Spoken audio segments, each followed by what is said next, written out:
Saturday, the 10th of May 2025 is a lovely evening here. So far, the weather's sticking it good, and there's silage being cut. I hear a hum of a silage cutter somewhere. I was in three places today. Some of them a good bit away, maybe 30 miles away. And I met four people today who watch my channel. All men, I have to say, in this particular case. But then I met other people during the week, women who watch the channel as well.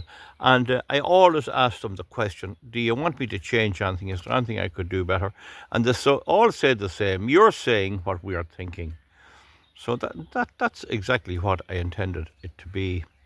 So that's very good. Now, we have a new Pope, Pope Leo the 14th. And I was looking at the Leo the 13th. Would you believe that wall there was built when Leo the 13th came into power, when he became Pope? And it's still there. That's a long time there. That wall is a long, long time. Certainly longer than certainly into the papacy of Leo. Maybe not when he was born. I'd say that wall could be, that building may have been built about 1875 or thereabouts. Anyway, I'm only telling you just a piece of useless information.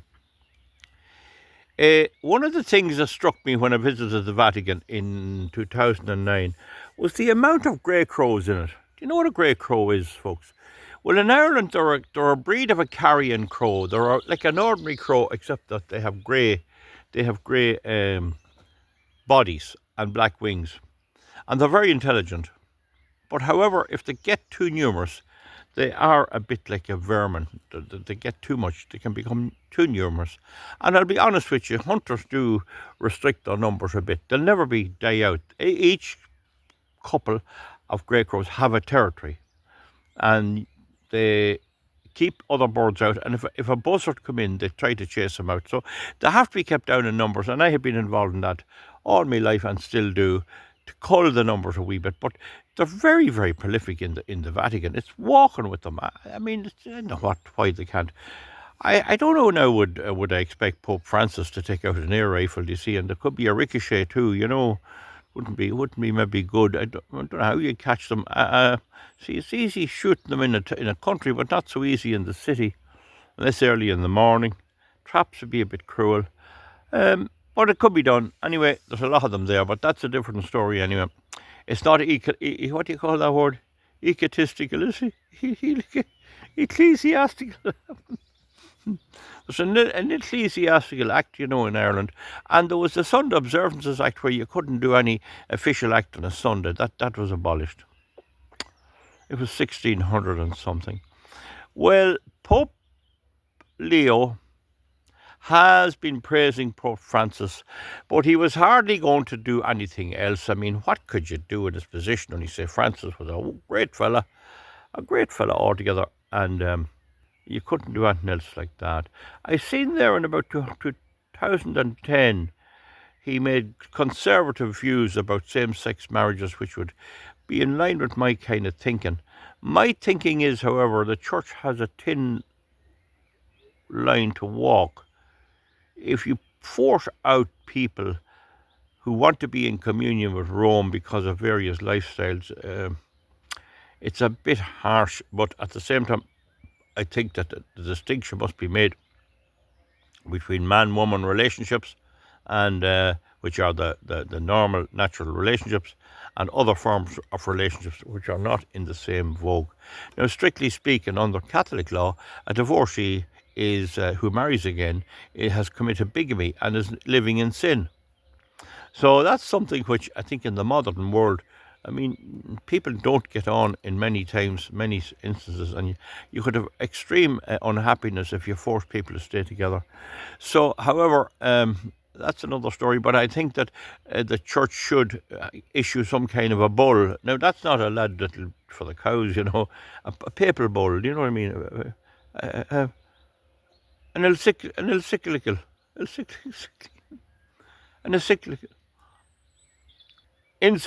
that it? Encyclical. For people who have done things, and for people who have had abortions. I've never heard him talking about abortion, really. I'd like to know his views on it, but my favourite was that African chap, people say I'm racist. He's black chap, African man. He's Sarah. I liked him. I thought he was a very religious kind of man. I was cheering for him. That shows you I'm not a racist, really. I wouldn't be wanting a black pope. I thought he was my type of pope now. Thought that myself. But look at who am I to say I wasn't invited to the conclave.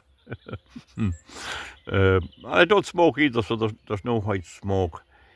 If he goes down the road of climate change, and if he claims that the climate and the weather is in the hands of anybody other than God, he will destroy the church.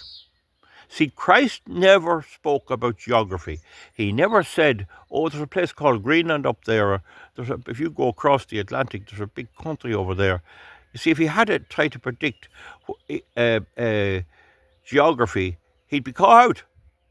He'd be caught out because he might say there's nothing over there. And next thing they find it, that had finished the religion. It showed he was wrong.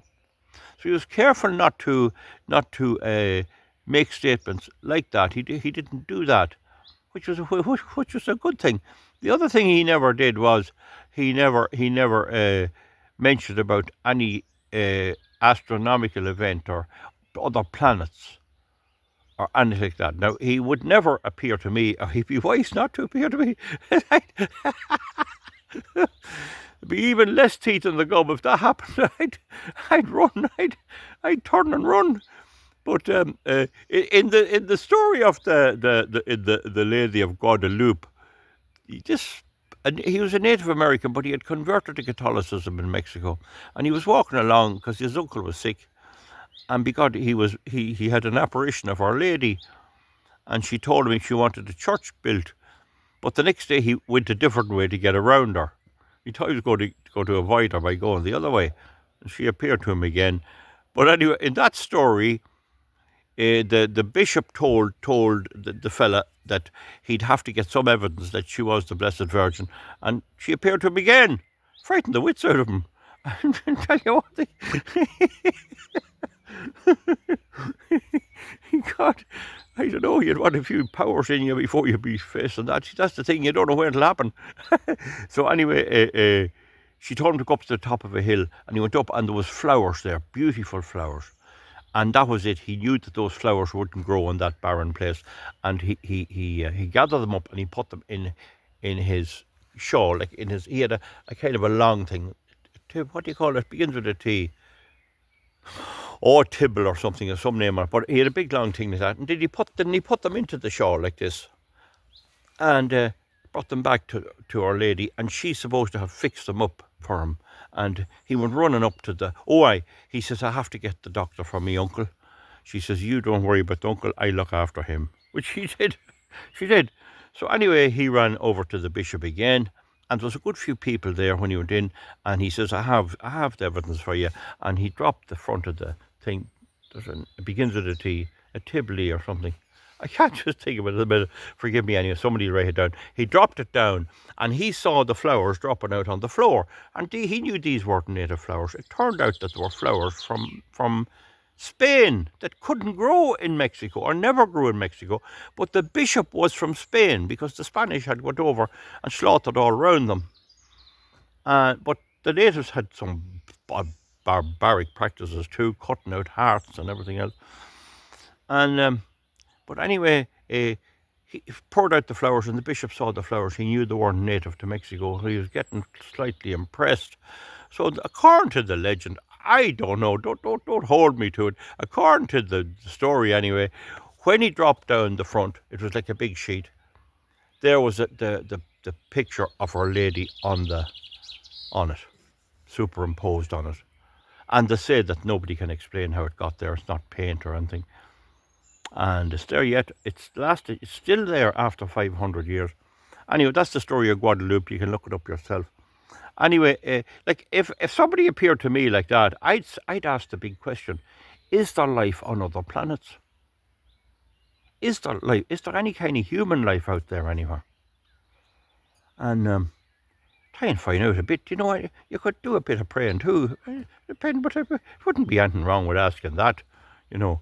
And that'd be a big thing if you could find out that we are not alone in the universe, or where they might find life. and is it happy? Is it a good life? Would it be conducive to us, or if we went to them, would they be like the Spaniards and the Mexicans and the Incas, or would we be like the white man, the European, when he went to Africa? Would they enslave us all and take us back as slaves? And I'd nearly suffer that if I thought our government would be part of it. Take that Micheál Martin and make a slave out of him, and the other lad Harris, of them, Mary Lou, and the whole lot of them. Be great riddance. But anyway, that'd be the question I'd ask. The other thing, I must deal something with a bit of science. I don't know, do you like me doing science? I can talk science a bit, do you? A wee bit. Well, anyway, I met a man today, and he says the funniest. It's funny how people see fun in things. I said when Trump was coming on, he's a smart man, He's very smart, Trump, But then I said, he's not as smart as me. And your man says, I said, I nearly died laughing. You see, that's exactly why I said that. That was to brighten up somebody's day. And I met this man today, and he says, I nearly died laughing when I seen that. You see, some people abroad mightn't understand that type of humour that we have here in Ireland. We have a very well developed sense of humour, but you need to kind of understand it.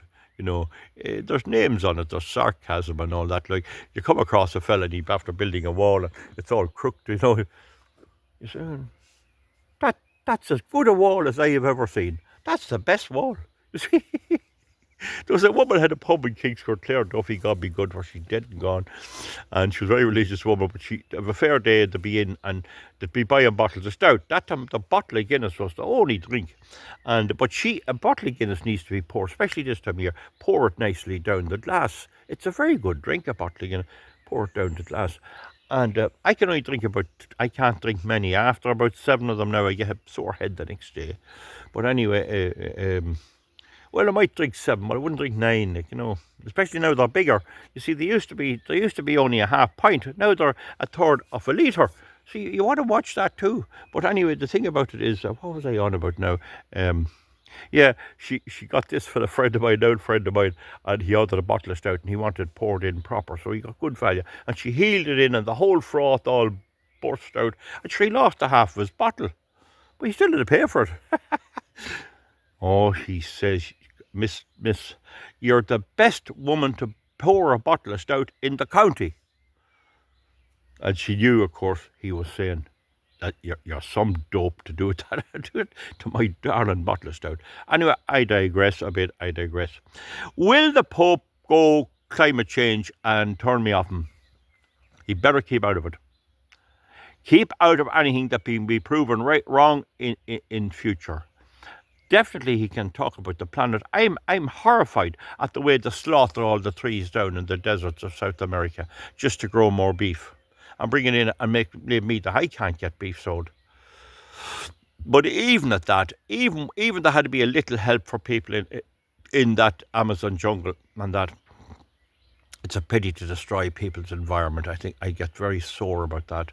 So if he comes in on that sort of thing, that'll be all right. If he starts blasting on about them burning coal and burning oil and gas, you know my views on that. You're not going to stop it. All you're going to do is cripple whoever listens to you and let everyone else plough ahead. I'm sorry, we just have to live with the fact that fossil fuel is going to be the main power in the world as long as we live, and all the evidence is that this thing about wind and solar and electric cars run on wind and solar. I'm just looking over here to our wind farm. That thing's producing nothing. There's the speed that's going round. I know when they're producing, the blades bend back a bit like that. Anyway, enough said. The Pope. I'm a Roman Catholic, was born a Roman Catholic, and my father left this house. No, my grandfather. My father wasn't very religious, but my grandfather, he was contrary enough man. Not a very nice fella like me. I'm so placid, But he was a bit contrary, but he was very religious, and he was walking up to Mass one morning. It'd be 8:30 Mass. And he was walking up to Mass one morning, and he was going to Holy Communion, and that time you had to fast from the night before. I remember when you had to be fasting an hour, and the people would be fainting in the chapel, and I never knew why they were fainting. Sure, it was their fasting, they had nothing in them. And they took away the rule about fasting from the night before, and some people didn't know. and they came in starving, and they had no wee bit of sustenance, and they were fainting like flies. I often seen 2 people fainting the one morning in the local chapel. Now, you never see anybody fainting. But at the wedding I was at in Porto St. George in Italy last year, and I still have that ceremony is still online here. I can get it up for you again. It's a lovely ceremony, but anyway, maybe it's a bit repetitive now. But a young, thin Italian girl there collapsed and fainted. Now, I was nearly gone myself with the heat took out altogether. But, yeah, that was the first time in nearly 30 years I saw somebody faint. But she was thin. The crater, I'd say she wasn't too well fed, you know. I don't know, the Italians, there'd be eating old blooming sardines and old things. There's no substances in them at all. And there's not a chip shop in the place. And then they come over here and they're pumping out the chips. You know. Anyway, that's the thing. It's a mixed bag. What'll he be like? I do wish him well. Whether we like it or not, the Catholic Church is not going anywhere, one way or the other. I don't think it could be hurt. And Saint Malachy, he was the Archbishop of Armagh, 15 miles from where I'm standing here. That's all far he was, and he predicted that this Pope could be the last Pope, that he would destroy the Church. Am I into pishrogi? That's superstition. The Irish word for superstition is pishrogs. I don't know. I hope not. I still think, look, we have the churches, we have the burial grounds, we have the tradition, we have all, and the Christian churches here, and we got on all right when we were working with them. And I know there was abuses, child abuse. God help us. I knew a woman who committed suicide partly because she was abused.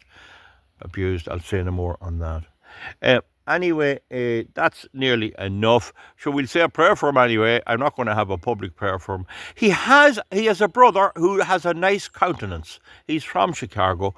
And the trouble is they vote Democrat over there, you know. That should be a sin. It should be a sin to vote Democrat in America. And it should be a sin to vote for left-wing parties. But, you see, the church kept down the communism. The early churches back in the 20s and the 30s, the early popes, and even the Protestant churches and all, they warned about the evils of communism, that it was only a scam. And this Pope, better now, the last Pope, Pope Francis, he was semi-communist, and I think he was chastised by Pope John Paul. I seen him doing that, and I think that was the same man he chastised when he went over to South America way back years ago. Not John Paul did. Now, just get that right. John Paul was visiting South America, and I saw him chastise a priest for being a communist, and I think it was Pope Francis. But correct me if I'm wrong, folks. I don't want to be negative about it either. So that's my view on it. I can say no more about it. I wish him well. I don't wish him anything ill. This is it's a queer blow to him. Do you know that when they elect a pope, there's a crying room. There's a room where the pope goes into, and they do normally cry with the weight of what's put on them. And everyone agrees it's quite a big job in the world. And sure, maybe that's not a bad thing. There is a good few conversions coming back. His brother in Chicago has a good appearance. I know the vote Democrat. It's a horrible thing. But maybe he didn't. You see, he can't really come out and say he voted for Trump. Now, if he goes against Trump, and I think this Pope might decide to challenge Trump, and he better not. Leave Trump alone.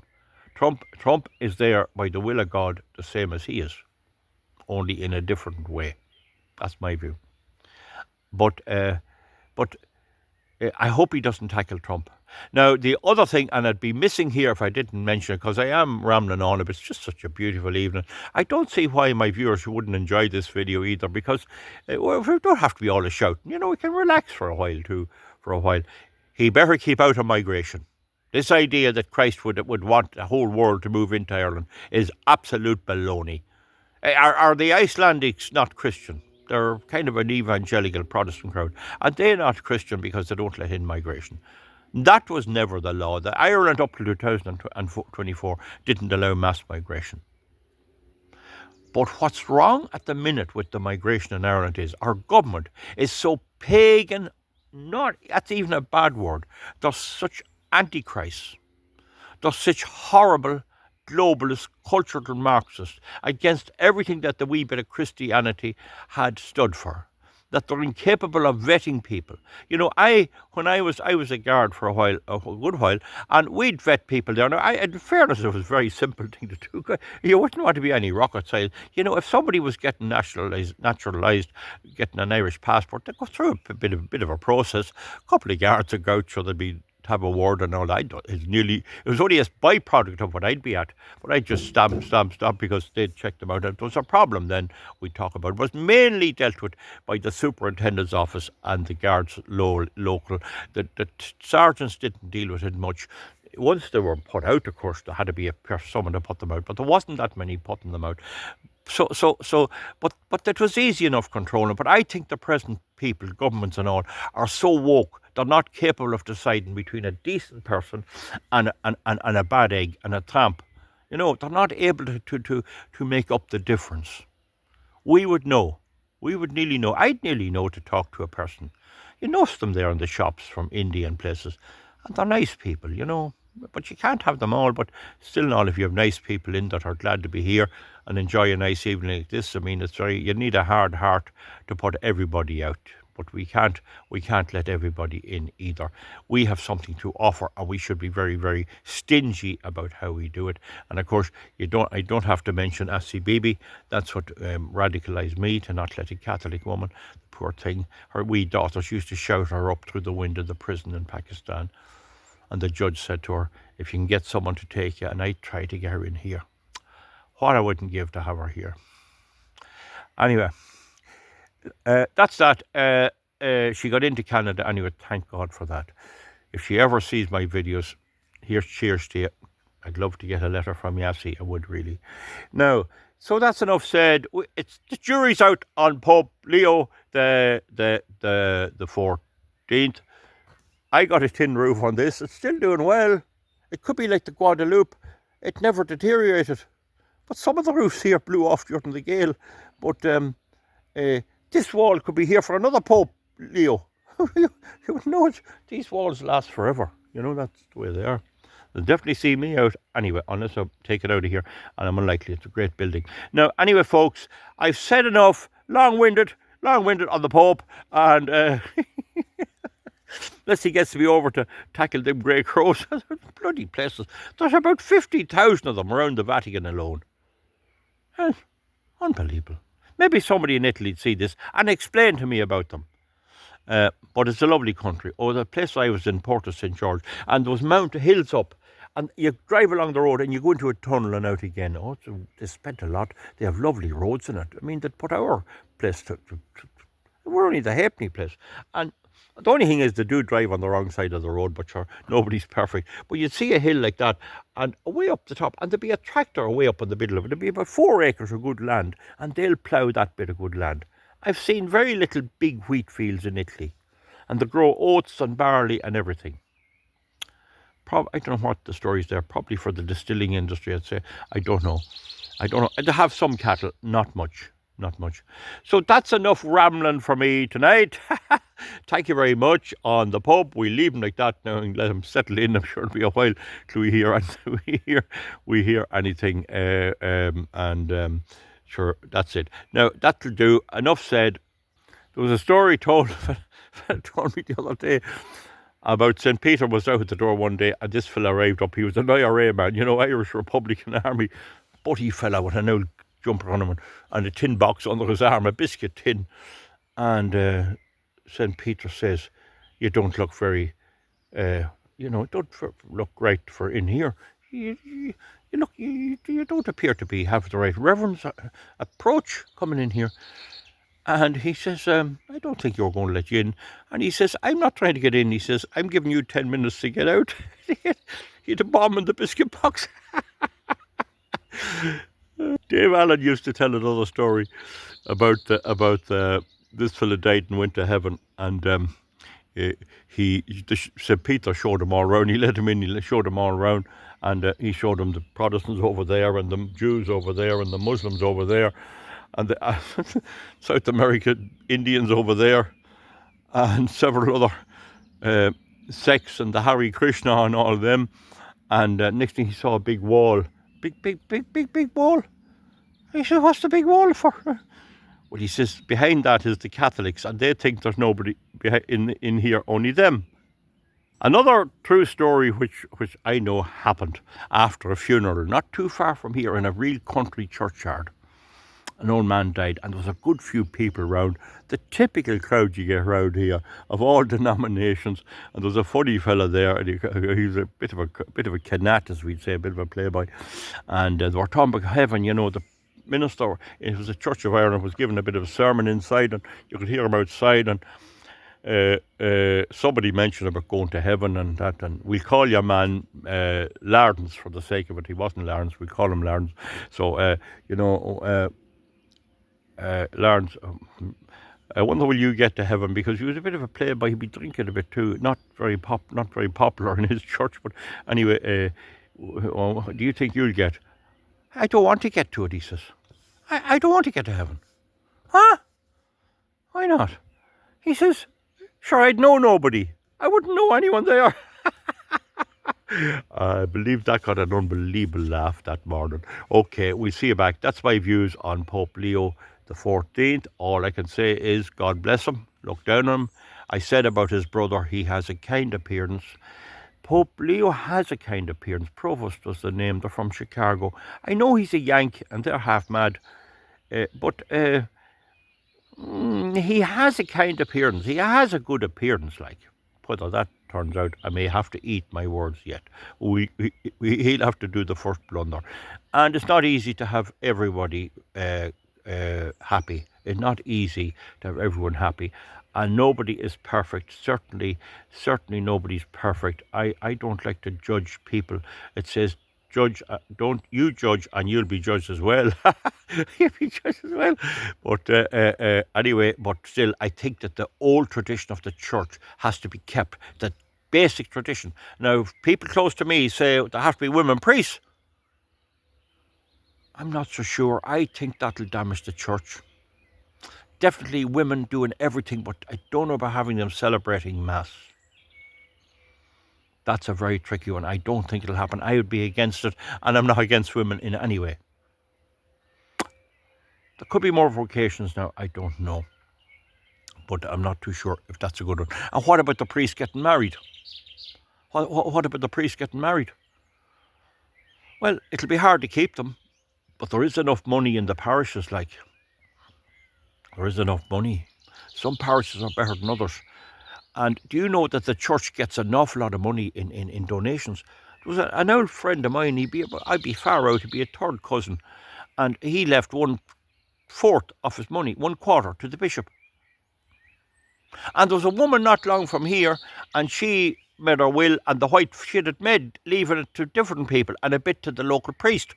And the White Fathers arrived and got her to change it. And they got about 2/3 of her money. It amounted to about 90,000. And the local priest only got a bit. And somebody asked her why she left a hold of the White Fathers before she died, and she said, they give me a guarantee. So the local priest couldn't guarantee her she'd get to heaven, because that wasn't in his bailiwick to say, but the White Fathers apparently went the whole hog and guaranteed her getting to heaven, and they got a big pull of money. Oh, in America, the amount of money they get is unreal. Wills for hundreds of thousands, for millions of pounds, millions of dollars. And they used to tell me long ago, if you're ever giving the priest any money, give it to him for his own use. Or if you're giving a cheque for himself, that if you give it to him, just hand him money, he's supposed to hand that up to the church. That you have to make it for himself. And definitely I believe a priest should have a car. I mean, surely we're not so mean that we wouldn't give the local curate and parish priest a car, for God's sake. And a bit to eat. Maybe a bit of a holiday. I'm not that stingy anyway. I'm not that mean. No, I know I'm not how great a great member. I don't sing in the choir. Well, they never asked me to sing. I was a wee bit disappointed. Now I'd be very good, you know. I'd be very the choir. Oh, gee. Oh my God! Imagine me singing in the choir. Oh.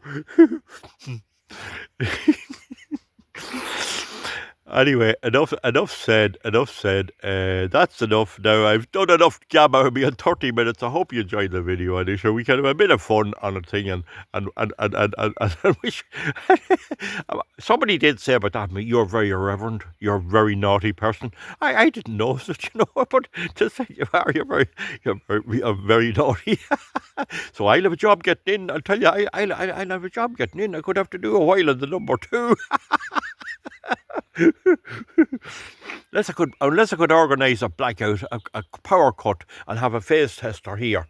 I'll have a phase tester in my jacket, and just when the lights goes out, I'd tell them I can do a wee bit of a fiddle, get the lights gone. You got in at all, that might put you out.